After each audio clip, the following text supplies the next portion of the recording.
对啊，那档案浏览哦，那出现乱码，要怎么看到正常的？按右下角这个笔，右下角绿色，然后一支白色笔。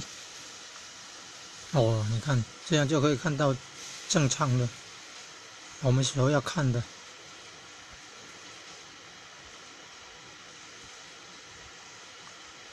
这就是目录了，存文件档案呢，用记事本程式存的嘛，跟电脑的操作不太一样。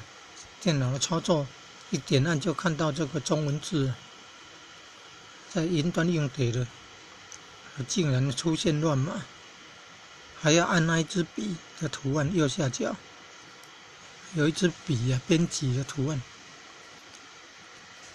才能够显示这些汉字啊。